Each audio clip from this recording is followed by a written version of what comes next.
Thank you guys so much for joining me today. My name is Brittany Johnson. I'm very involved with Broccoli City and happy to have you guys be joining me this conference virtually. We're not used to this thing. There's a lot of things happening right now in the country, let alone the world. So thank you, Trey, James, and Terrence J for being with me today. Happy to see you guys.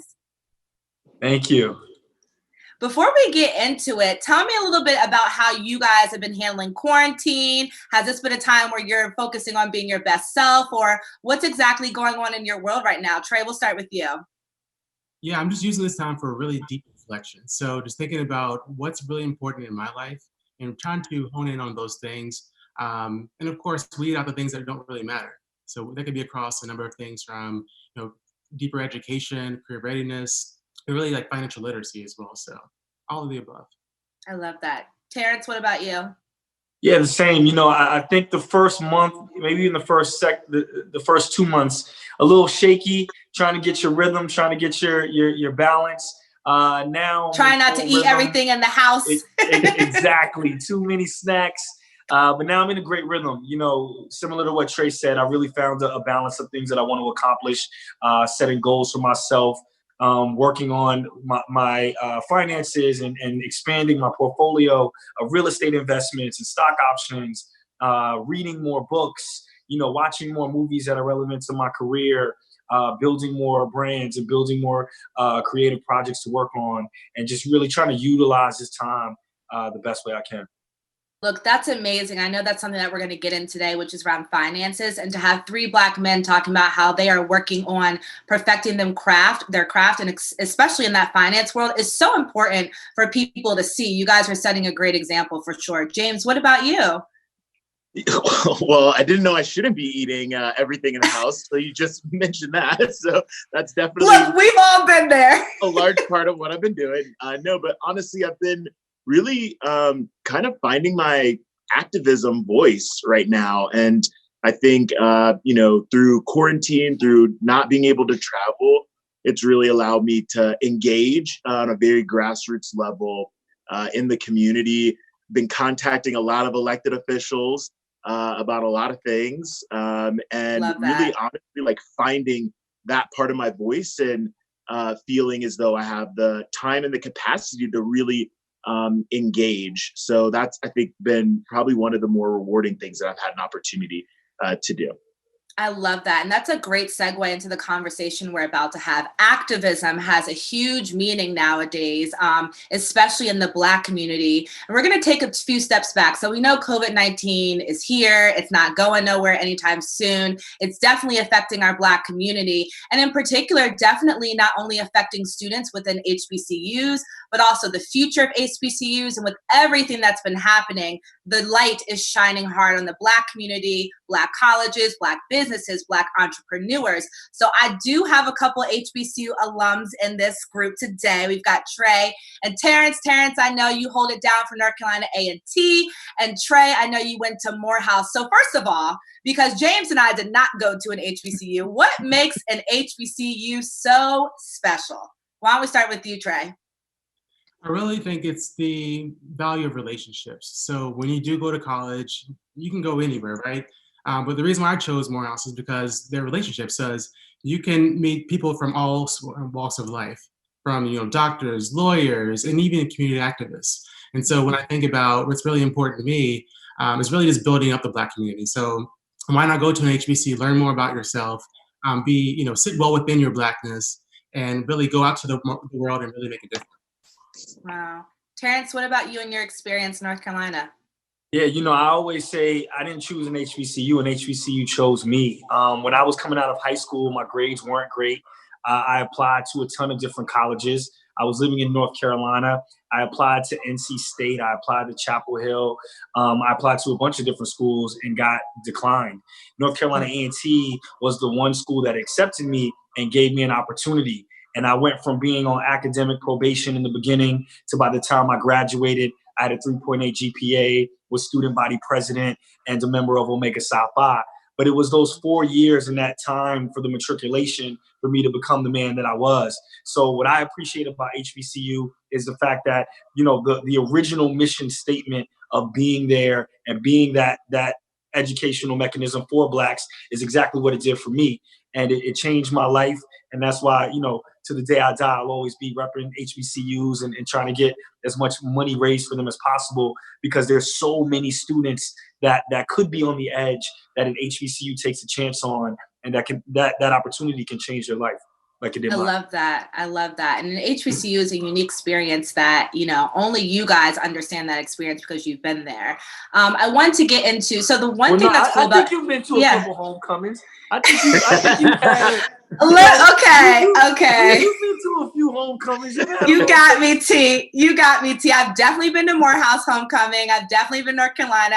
Obviously, HU, right in my backyard. I went to University of Maryland. So I've definitely got the experience. But no, going to school every day and having Black professors, a class with only Blacks, I actually, thinking back, I don't think I really had too many Black professors. So that is such a dope experience. Was there anything with that relationship between you and your professors? Was there more of a mentorship bond? Because at Maryland, we've got like 100 people in the class. So you don't have that intimacy as you do at a smaller college or an HBCU, right? Is that right, Trey? I would 100% agree. I mean, some of my closest confidants now are some of my professors from college several years ago. So, that's what I'm saying about the relationships. You really can make it what you want it to be. So if you want to go to school and you just want to get the education and leave, of course you can get that, but you're paying for so much more. You're getting extra meals and some activism. So it's all good time. Right. Yeah. Terrence, what about you? And I agree again wholeheartedly, man. My freshman counselor is now currently the dean over that entire department. And so from then to 15 years later, we've had a great relationship. And so she was the one that got me my first internship. She was the one that wrote the letters to help me get my first job out of school. And so now, to be in a position as an alumni to give back to her department and so many other professors like Ms. Wiggins, it's truly a testament to the relationship and the bond that you can build when you go to an HBCU.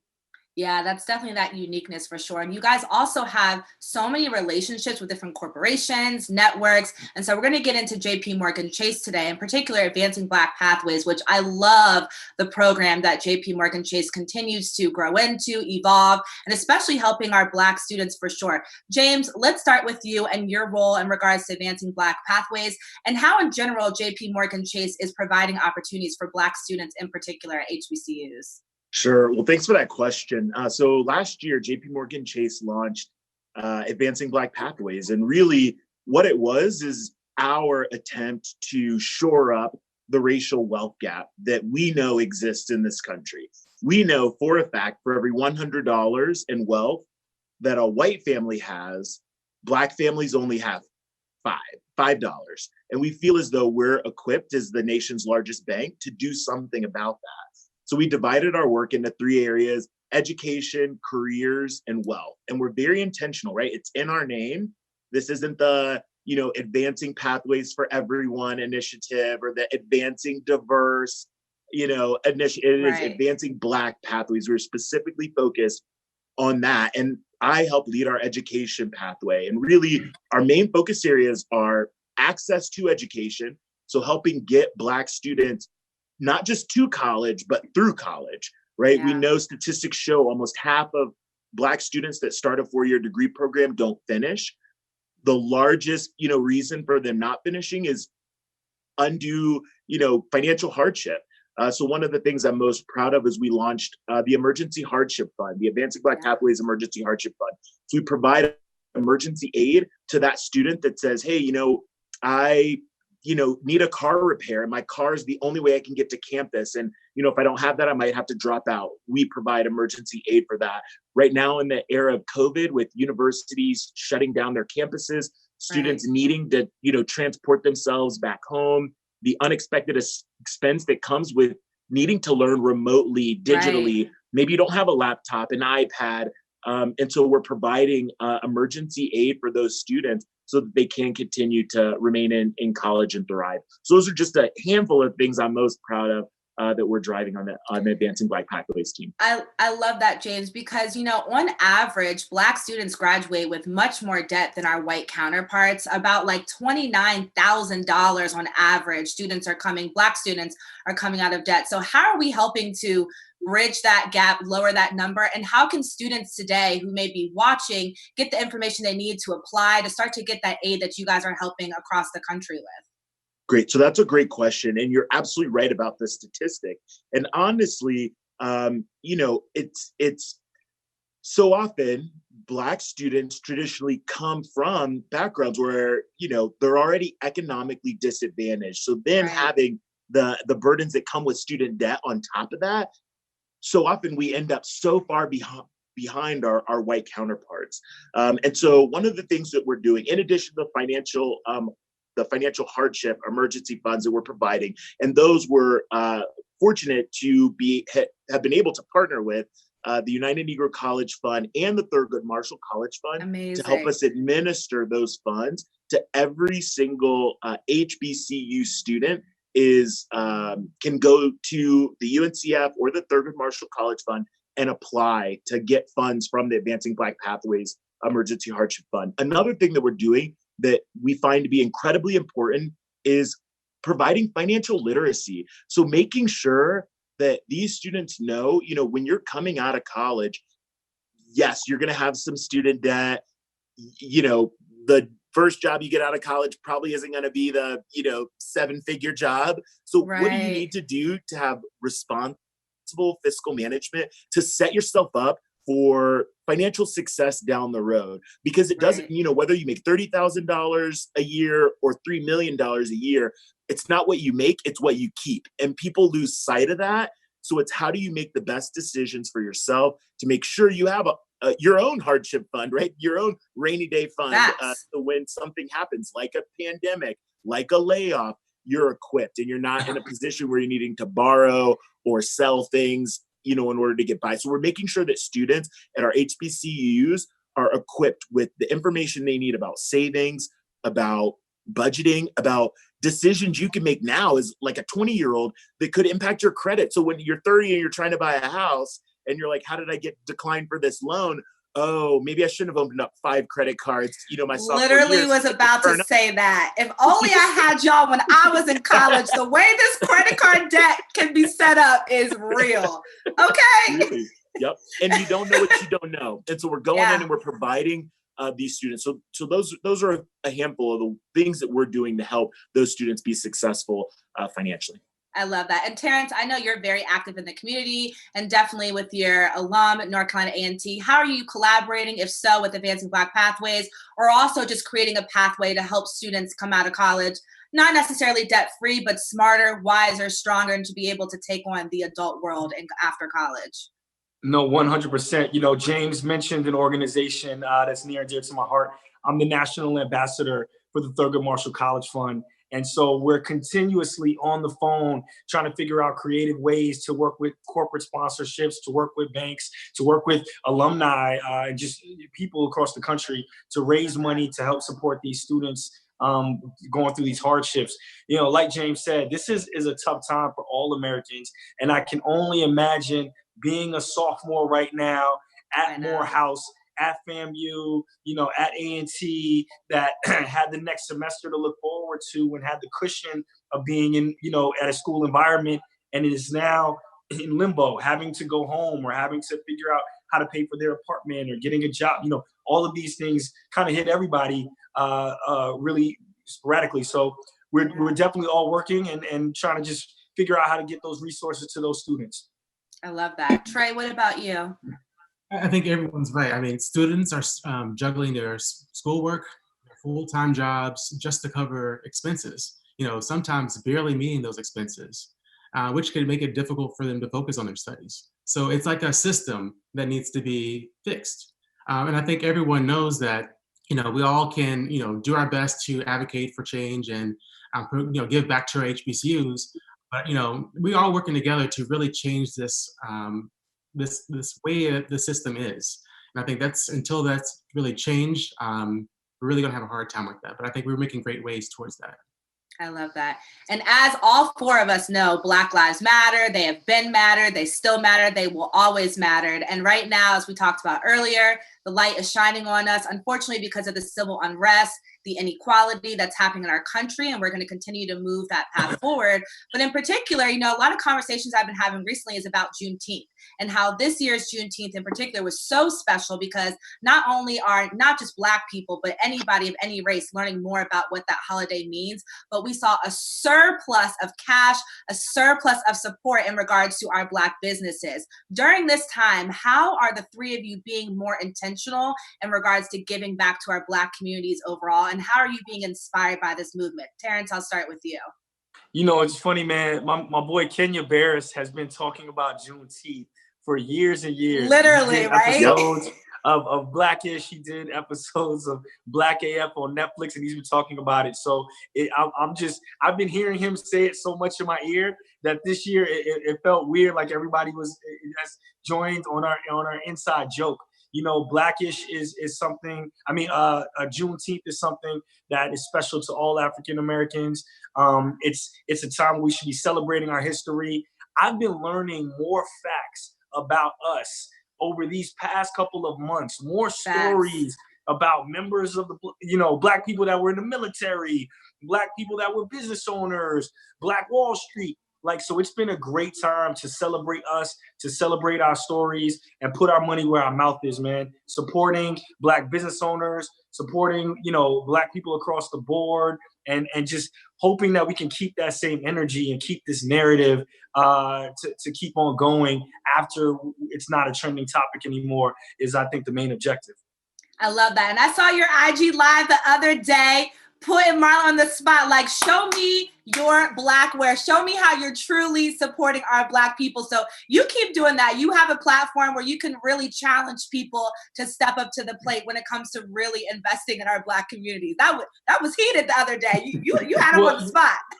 What's funny is, Marlon and I, we would always joke, people only pay attention when they think there's drama, right? Yeah. And so Marlon's literally one of my best friends. And so we was like, let's just have fun today, make it seem like it's an argument.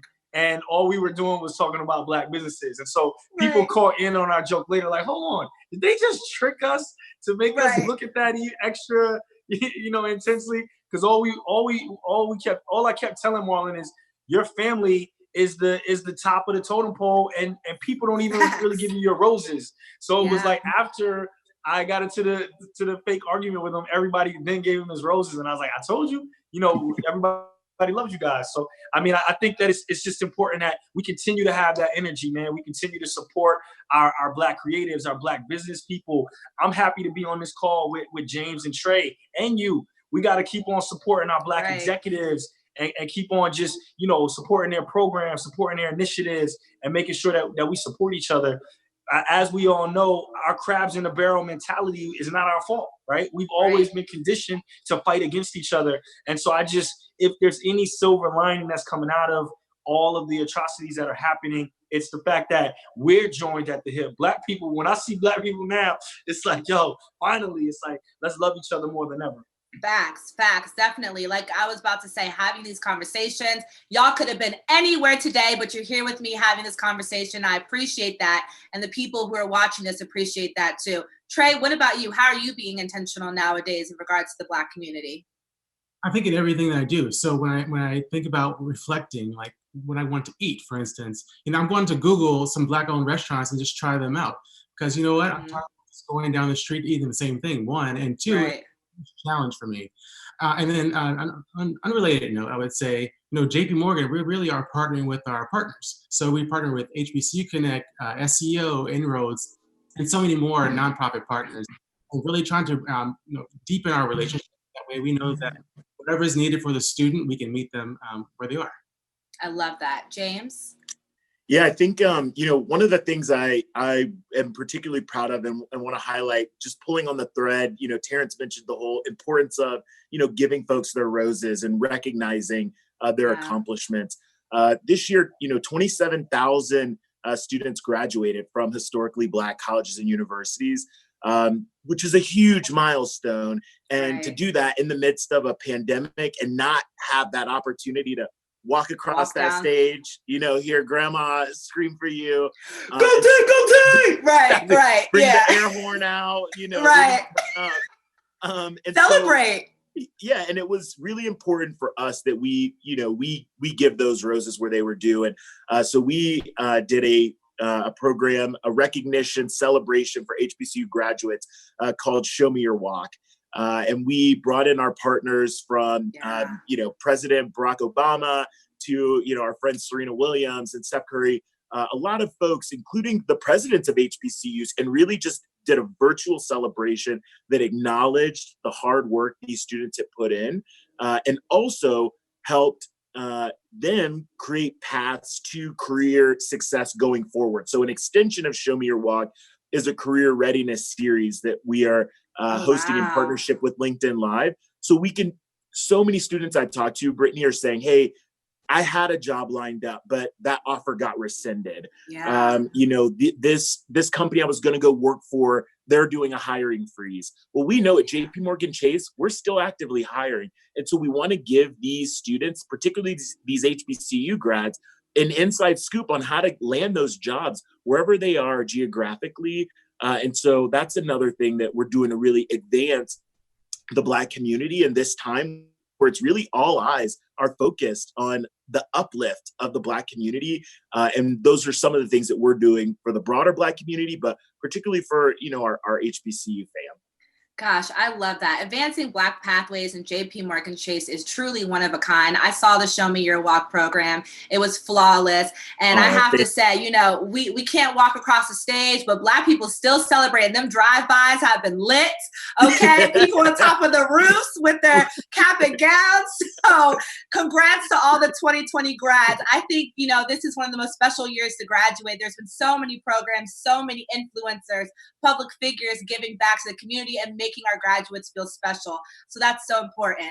Okay, really quick fire round. James, I'll start with you. What's top three advice that you would give to students right now in regards to just building their overall financial wealth, especially those in college? Like, what are those 3 easy things that we can start with to really work our way up? That's great. That's a great question. So I'd say number 1, get in the habit of saving right now. So many students say, oh, well, once I, you know, start making above this amount, then I'll focus on saving. No matter how much you make, even if you're driving Uber as a side hustle, you're delivering DoorDash, no matter how much you have coming in, make it a habit to put some aside, whether it is $5 a week, $10 a week. Get in that habit now. It's like going to the gym. The more you do it, the more you exercise those muscles, the stronger you get. So that's number 1. Number 2, be mindful of subscription expenses, entertainment subscriptions. You'd be surprised how many students, you know, I talk to who say like, oh yeah, I've got Netflix, Hulu, Disney Plus, Pandora, I'm paying Spotify. I'm ready. Really be mindful. I'm like, where's all this money coming from? It's true. We love to spend on materialistic things, man. And I'm not knocking it, but we do have to be smarter with where we're putting our money. Exactly. And check that bank statement. I mean, every month, even I go through my bank statement every month. Where is every dollar going? Oh, okay. Am I, you know, I meant to cancel this, you know, last month, but it's still hitting my, you know, bank account. Let me go ahead and cancel that now. Make sure you know where your money's going. It's easy to lose track. We're all, you know, plastic and Apple Pay. And, you know, sometimes we're not always conscious and mindful. So always review your statements and be mindful of those subscription services. And then number 3, know your credit score. At all times, right? And, you know, we like to say in the Black community, you know, keep it 100. I always tell students, keep it 700. Like, keep your credit score above 700. I like that. Hashtag. That's what it is. Keep it 700. That's what I tell the students. Make sure you're monitoring your credit. Make sure that you're pulling your credit report at least once a year. There are tons of tools, you know, that we have, like Credit Builder, where you could just know, you know, what's being reflected on your credit score. Are there things that you need to dispute? Are there things you need to challenge? But that has such a huge impact on your ability to achieve your dreams going forward, whether it's home ownership, whether it's, you know, financing a car, having a good credit score pays off dividends throughout the rest of your life. So those are my 3 biggest tips, Brittany. I love that. And everybody can check out some of those resources on jpmorganchase.com/ABP, right? Yes, jpmorganchase.com/ABP. We've got tons of resources for students, but also for recent graduates. And the beauty of being able to share financial health and literacy advice and content is so often these students take it back, right? Like, so they're able to take that information that they're learning through our resources and they share it with their family, they share it with their parents, they share it with their church groups, they share it with their fraternity brothers or sorority sisters. So, you know, we're not hiding the answers to the test. It's all right there on our website. So we encourage everyone to check it out. Knowledge is power. Terrence, what about you? Top 3 tips. Ooh, okay. So the first one that I would say is we need to work together more, right? When you look at other communities, right? When you look at our Jewish brothers and sisters, when you look at our Asian brothers and sisters, they really pool their money together and work as a community. And so what I've been trying to do more of now than ever before is work with my friends and build our wealth together, right? So like Lance Gross is one of my boys. We've known each other over 15 years. I've been wanting to buy an investment property. He's been talking about buying an investment property. Now we're having the conversation, hey, why don't we join forces with 2 great credit scores and 2 bank accounts, and let's build some investment property portfolios together as a team, right? And so it's been great. We've been looking at it. We've been growing more. We've been working on our financial literacy together. It's been great. So I think as African Americans, especially, we need to work more together as a community in order to build wealth for our future, like every other community does, right? That's one. That. 2 is to take this time to learn and study as much as possible. I've been on different websites. I've been on, you know, you mentioned like Netflix. There's so many documentaries about money. And unfortunately, our school system doesn't really teach us a lot about money. You don't come out of high school knowing how to pay your taxes, right? Right. And so, I wish I did. You know, I wish that they would offer more of these classes. Absolutely. You don't even leave high school knowing how the stock market works, right? You don't leave high school knowing, oh, this is what China is doing right now, and this is how they're building and acquiring wealth, and how they're going to challenge the U.S. and their GDP. Like you don't learn any of that in school. So taking this opportune time that we have right now to learn and research and study as much to increase your financial knowledge and your financial literacy, I think it is great. And then the third and final one, from a creative standpoint, is, you know, the more you're passionate about something, the more successful you'll be at it, and the more money you'll be able to make at it, right? And so taking this time now, while there's no pressure, while there are not as much pressure, to focus on you and what you really want to do with your life is an unprecedented opportunity. I remember when I was graduating from school, there was that pressure to get a job directly after, right? And so there was that pressure from people that knew me that I wanted to impress, that I could say, hey, I'm already working, or hey, I'm already having this job. There was that pressure to the moment I graduated to figure it out. And now everybody's trying to figure it out, right? It doesn't matter. Right. And we're always going to try to figure it out. That's part of life. We're always trying to figure it out. But right now, you know, Kevin Hart is like, okay, well, I can't shoot a movie. What am I doing this week, right? Everybody, no matter who you are, is figuring out what those next steps are going to be for their business. Yeah. And if the pandemic lasts another 6 months, 8 months, another year, how we're going to continue to acquire wealth. So taking this time now to figure out what you're passionate about and to figure out what you love and you want to do with your life, I think it's a great opportunity with no pressure. So if you're coming out of school now, I know it feels weird, but you can really take this time for your advantage. That's so true, especially because you don't really have to travel a lot, spend a lot of money right now. That's a blessing for these college students for sure. I agree with that. Great wise words. Trey, we'll wrap it up with you. What are your 3 top tips? So I think if you're looking for to start your career, I think it's really time to start shifting your work expectations. So really focus on the short term instead of the long term. So really think about what are the remote opportunities, the essential jobs that's out there that you really could move into, and don't forget about what your passion is and where your transferable skills could go. That's definitely in my top 1. I think number 2 is, networking. So be sure to join those networking groups, trade associations. There's so many nonprofits and jobs like or careers like at JP Morgan, where there's opportunities to really understand how to network, get all the answers to the test, how to interview, how to show up, in your best light, and essentially. So all those great things you learn through networking. And I would say for the third final piece is really stay tuned to our careers website. So last month, as James mentioned, we launched our career readiness series. And so that's still going on through summer. And of course, it's recorded and on demand too. So feel free to check that out.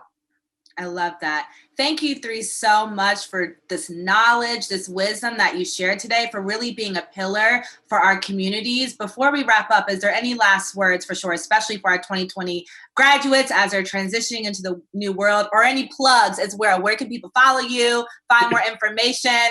James, I'll start with you and then we'll go around. I would just say, our website, we have really taken the time to make sure it is a hub of information. So whether you are a Black graduate and you want to start your own business and you're like, how do I get access to capital? I need seed money.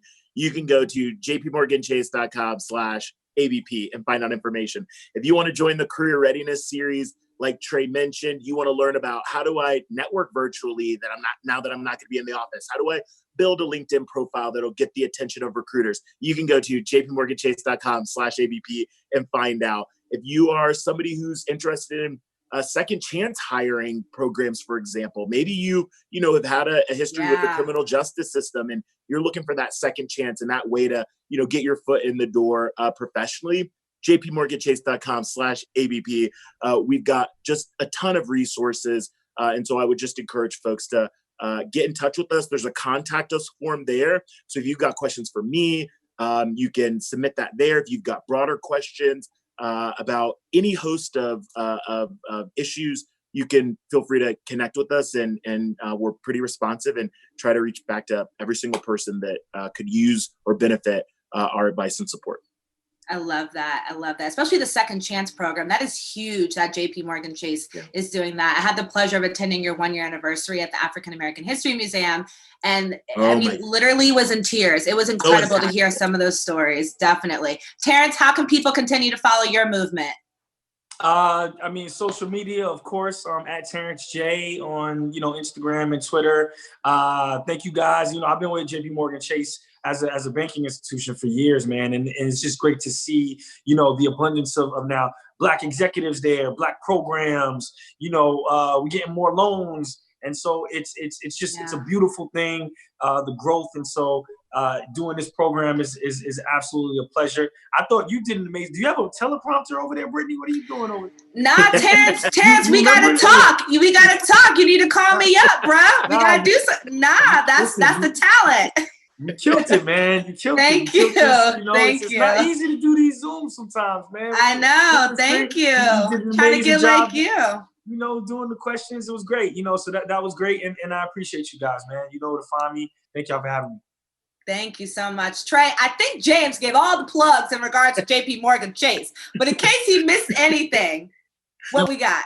You did it right. So I would say, we're hiring Black talent, developing Black leadership, and investing in Black businesses and households to improve the wealth and of Black communities around the world.